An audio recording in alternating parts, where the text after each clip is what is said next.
Hey everyone, this is Tahreem and we are going to study Rhinoceros play by Eugene Ionesco.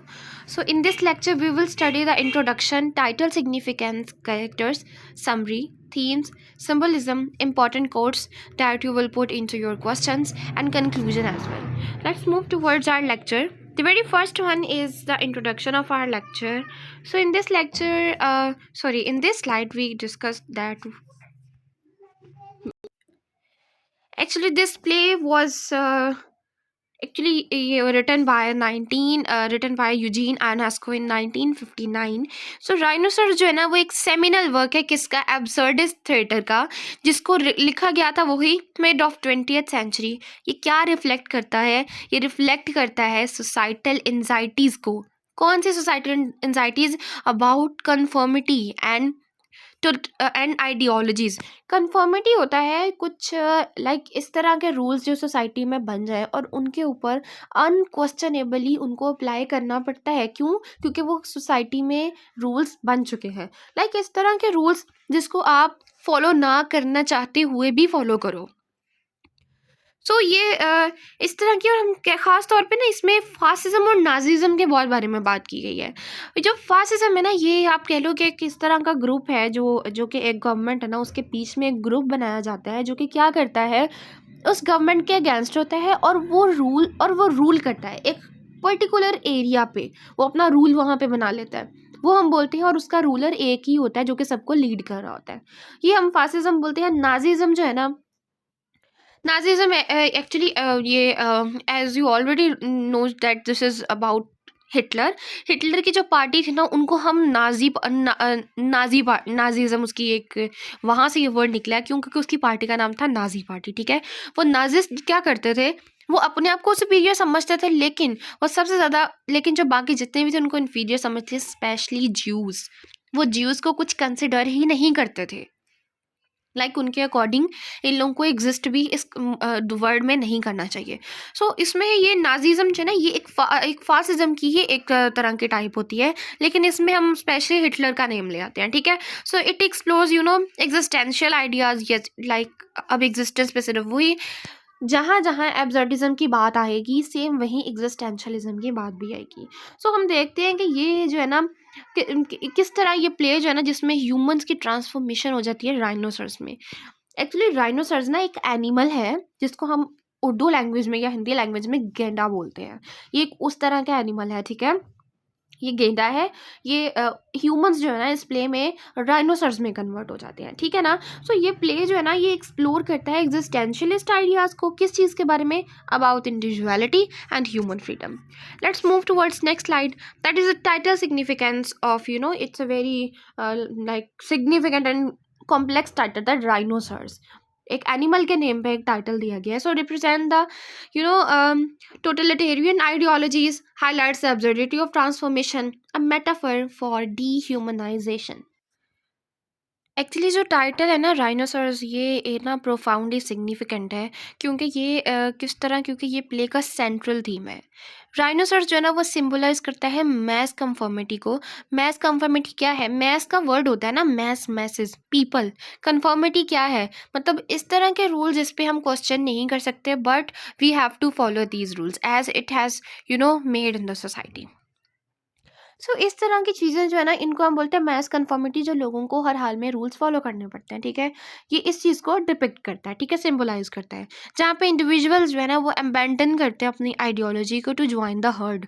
Abandon होता है किसी चीज़ को छोड़ देना, और हर्ड होता है एनिमल्स का ग्रुप जो होता है ना, उसको हम हर्ड बोलते हैं इंग्लिश में. ठीक है, ग्रुप ऑफ एनिमल्स. जब राइनोसर्स का एक बहुत ज़्यादा ग्रुप हो जाएगा ना, एक ग्रुप हो जाएगा ज़्यादा सारे राइनोसर्स, तो उनको हम बोलेंगे हर्ड ऑफ राइनोसर्स.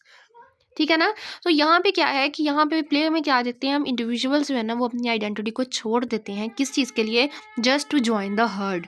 ओके, एक्चुअली ये ट्रांसफॉर्मेशन जो है ना ये एक एलेगरी है जो कि क्या करती है. एलेगरी का वर्ड होता है जिसके हम दो मीनिंग्स होते हैं.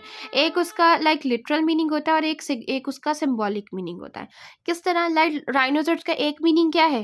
Like it's an animal, like ये एनिमल है. और दूसरा इसका सिंबॉलिक मीनिंग क्या है? इसके पीछे एक टोटल कॉन्सेप्ट है कि किस तरह वो क्यों एक ह्यूमन से लेकर एनिमल कन्वर्ट हो रहे हैं। सो यहाँ पे हम देखते हैं कि ये ट्रांसफॉर्मेशन जो है ना, ये सिर्फ एक एलिगरी है। ये किस चीज़ की? For the rise of totalitarian ideologies like fascism and Nazism. Like इसी तरह जब लोगों ने एक दूसरे को देख के उन चीज़ों को मानना शुरू कर दिया, तो उसकी वजह से क्या हुआ? हमारे पास दो आइडियोलॉजीज आ गई। कौन सी आ गई? फासिज्म आ गई, नाजीज़म आ गई, ठीक है ना, जो कि उनके रूलर्स ने अब सब्जुगेट कर दिया लोगों को, और उन पे एक एक इम्पोजिशन कर दी कि नहीं, अब इस चीज़ को मानना ही पड़ेगा, ठीक है ना। तो ये हम देखते हैं कि ये वो आइडियोलॉजीज हैं जहाँ पे लोग जो है ना वो ब्लाइंडली फॉलो करते हैं इनको, ठीक है। लोग इनको ब्लाइंडली फॉलो करने लग जाते हैं। डिस्ट्रक्टिव मूवमेंट्स होती हैं एक तरह की, ठीक है। The absurdity of human turning into irrationality and dehumanisation, जो कि कब होती है? जब इंडिविजुअल्स जो होते हैं ना वो सोसाइटल प्रेशर के अंदर आ जाते हैं। सो ये टाइटल जो है ना, ये हमें क्या करता है? ये कैप्चर करता है प्ले का, प्ले की क्रिटिक है एक तरह की, किस चीज़ की? कन्फॉर्मिटी की and the loss of humanity. Like अब जो एक इंसानियत है ना, वो ही खो चुके हैं वो लोग, ठीक है। Let's move towards another slide, that is the characters of our play. So हमारे पास बेरेंजर है, प्रोटैगनिस्ट है, फ्लॉड है बट मतलब इसके अंदर फ्लॉज है, ठीक है, बट डेफिएंट है। उसके बाद हमारे पास आता है जीन। जीन क्या है? हमारे पास बेरेंजर्स का दोस्त है, और उसका वो फर्स्ट है जो कि सबसे पहले ट्रांसफॉर्म होता है, किसमें? राइनोसर में। सो डेजी है, ये बेरेंजर्स की उसकी गर्लफ्रेंड है। और द लुजेशियन है हमारे पास, ये क्या है? ये रिप्रेजेंट करता है रीजन एंड इंटेलेक्चुअलिज्म को। राइनोसर्स सिंबलाइज कन्फॉर्मिटी। ओके, तो बेरेंजर की अगर हम बात करते हैं तो ये एक एवरी मैन फिगर है। लाइक हर इंसान का ये एक डिपिक्ट कर रहा है उस हर इंसान को प्ले के अंदर, ठीक है, जो कि रिप्रेजेंट कर रहा है ऑर्डिनरी इंडिविजुअल्स को, जो कि क्या करते हैं? पकड़े जाते हैं इन एक्स्ट्रा ऑर्डिनरी सर्कमस्टांसेस। लाइक उसके फ्लॉज के बावजूद भी ना, ही रेजिस्ट कन्फॉर्मिटी। वो जो लॉस थे उस टाइम के, वो उनको रेजिस्ट कर रहा था। लाइक हम कहते हैं ये एक रेवोल्यूशनिस्ट करेक्टर है हमारे पास, ठीक है। जेन की बात करते हैं तो ये बेरिंजर का एक कॉन्फिडेंट और एक रैशनल दोस्त है उसका, ठीक है, जो कि सबसे पहले ट्रांसफॉर्म हो जाता है किसमें? राइनोसर में। और ये शो करता है कि किस तरह यहाँ तक कि एक स्ट्रॉन्ग विल्ड इंडिविजुअल जो होता है ना, वो भी आइडियोलॉजी का शिकार हो जाता है, ठीक है। डेजी का करेक्टर हमारे पास आता है। सो डेजी जो है ना, ये बेरिंजर का रोमांटिक इंटरेस्ट है ये, ठीक है, जो कि क्या करती है? अल्टीमेटली गिव्स इन, जो कि क्या करती है? To the transformation. वो भी ट्रांसफॉर्मेशन हो जाती है, ठीक है। Leaving Berenger's isolate.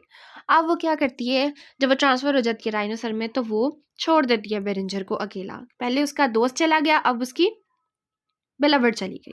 The next one is okay, logician. ये हमारे पास क्या है? ये प्रोवाइड करता है कॉमिक रिलीफ प्ले के अंदर, किस तरह? While criticising the reliance on reason to explain the absurd phenomena.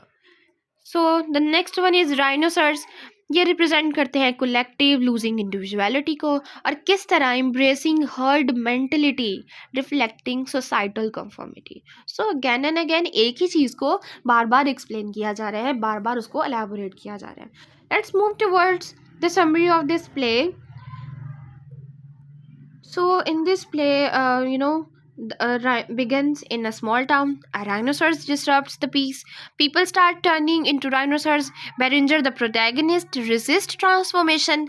Ends with Beringer vowing to stay human. ये प्ले जो है ना, ये स्टार्ट होता है एक एक आम दिन है, ठीक है, एक छोटी सी टाउन में, जहाँ पे एक ना एक एकदम से एक डिसरप्टेड एक चीज़ शुरू हो जाती है, एक जो कि जिसमें राइनोसर्स जो है ना वो भाग रहे होते हैं स्ट्रीट्स में, ठीक है। और ग्रेजुअली क्या होता है कि जो लोग होते हैं ना, टाउन के जो लोग होते हैं, वो भी ट्रांसफॉर्म होना शुरू हो जाते हैं किसमें? राइनोसर्स में। ये सिंबलाइज करता है मैस कन्फॉर्मिटी को, ठीक है, एंड लॉस ऑफ इंडिविजुअलिटी को। लाइक किस तरह? लाइक एक इंसान जो कर रहा है ना, सब किस तरह अंधाधुंध होके उसके पीछे पीछे जा रहे हैं, without any significance, without any proper mindset. क्यों? क्योंकि लोग उसको मान रहे हैं ना, और फिर उनको फोर्स भी किया जा रहा है कि नहीं, इसको मानो, तुम लोगों को ये करना ही होगा जो हम कह रहे हैं, जो हम जिस चीज़ का मैसेज दे रहे हैं, जिस चीज़ को हम मतलब एम्फासाइज कर रहे हैं, तुम लोगों को उसको हर हाल में मानना ही पड़ेगा। तो यही लोगों ने किया, और लोग तेज़ी से ट्रांसफ़र होने लग जाए। अब इसको नॉर्मली हम देखते हैं, मैं अपने डेली लाइफ के एग्जाम्पल्स के साथ हम देखते हैं इसको। तो हमारे पॉलिटिशियंस क्या कर रहे हैं? अगर हम देखते हैं कि एक पार्टी स्ट्राइक पे है, ठीक है, तो लोग क्या कर रहे हैं, लोग इवन के लोग स्ट्राइक मतलब रेट बढ़ाने के लिए ना प्रोटेस्ट का लोगों को खरीदते हैं कि यस आओ आप इस प्रोटेस्ट में बांट लो और हमारी जो स्ट्रेंथ है ना, हमारी स्ट्रेंथ और नंबरिंग को ज़्यादा करो। तो इस तरह क्या होता है कि ये यही लोगों में एक इसने एग्जांपल दे दी कि किस तरह अब इंसान जो है ना वो एनिमल्स में कन्वर्ट होता जा रहा है, किस चीज़ के लिए, किस वजह से, कन्फर्मिटी की वजह से, ठीक है। सो अब हम देखते हैं कि ये ग्रेजुअली ट्रांसफॉर्म होने लगे राइनोसर्स में, जो कि वही लॉस ऑफ इंडिविजुअलिटी है। अब बेरेंजर जो है तो वो एक फ्लॉड क्यों एक फ्लॉ करेक्टर है, उसमें फ्लॉज बहुत हैं। किस चीज़ के फ्लॉज, ये ना एक एक बहुत शराबी इंसान है, ठीक है, ये बहुत ज़्यादा ड्रिंक करता है, ठीक है, ये इस तरह का ड्रग्स लेता है। सो ये जो है ना इसके अंदर ये फ्लॉ है, लेकिन ये रिलक्टेंट हीरो भी है हमारा। किस तरह, क्योंकि ये इंसान ही रहता है, ठीक है, जो कि स्ट्रगल करता है रेजिस्ट करने के लिए। किस रेजिस्टेंस को, द प्रेशर ऑफ एसिमिलेशन, तब्दीली के प्रेशर को ये उसको रेजिस्ट करता है। सो एंड में हम देखते हैं कि सिर्फ यही बच जाता है अकेला, ठीक है, जो कि डिक्लेयर करता है अपनी डिटर्मिनेशन को, अपना पुख्ते इरादे को, किस चीज़ के बारे में, कि वो इंसान ही रहेगा despite the overwhelming transformation around him. So it's an interesting play. Let's move towards the themes of this play. So, conformity versus individuality, totalitarianism and fascism, absurdity of existence, isolation and resistance. So, conformity versus individuality को हम देखते हैं ना, तो ये play जो है ना ये क्रिटिसाइज करता है, किस चीज़ को क्रिटिसाइज करता है, द लॉस ऑफ इंडिविजुअलिटी को in the face of societal pressure, ठीक है, ओके। उसके बाद हम नेक्स्ट देखते हैं, तो एक डायरेक्ट एलेगरी है ये, ठीक है। टोटलिटेरियनिज्म और फासिज्म को हम देखते हैं, तो ये एक डायरेक्ट एलेगरी है किस चीज़ की, for the rise of fascist ideologies during world war 2, ठीक है। The next one that is absurdity of existence. So ये एब्सर्डिटी ऑफ एग्जिस्टेंस जो है ना ये हमें रिफ्लेक्ट करती है एब्सर्डिस्ट फिलोसफी को, जहाँ एक इंसान की लाइफ जो है ना वो मीनिंगलेस है। अब वो क्वेश्चन भी कर रही है किस चीज़ को, इर्रेशनल इवेंट्स को। आइसोलेशंस एंड रेजिस्टेंस, सो ये थीम जो है ना ये एक्सप्लोर करता है लोनलीनेस, किन चीज़ की, उन लोगों की लोनलीनेस जो कि रेजिस्ट कर रहे थे सोसाइटल नॉर्म्स को और आइडियोलॉजीज़ को। सो these are some symbolism in our play. The first one is rhinoceros. So rhinoceros जो है ना ये हमें क्या बताता है, rhinoceros, फिर उसके बाद बेरिंजर है, फिर जेन्स ट्रांसफॉर्मेशन है, फिर द टाउन, ठीक है।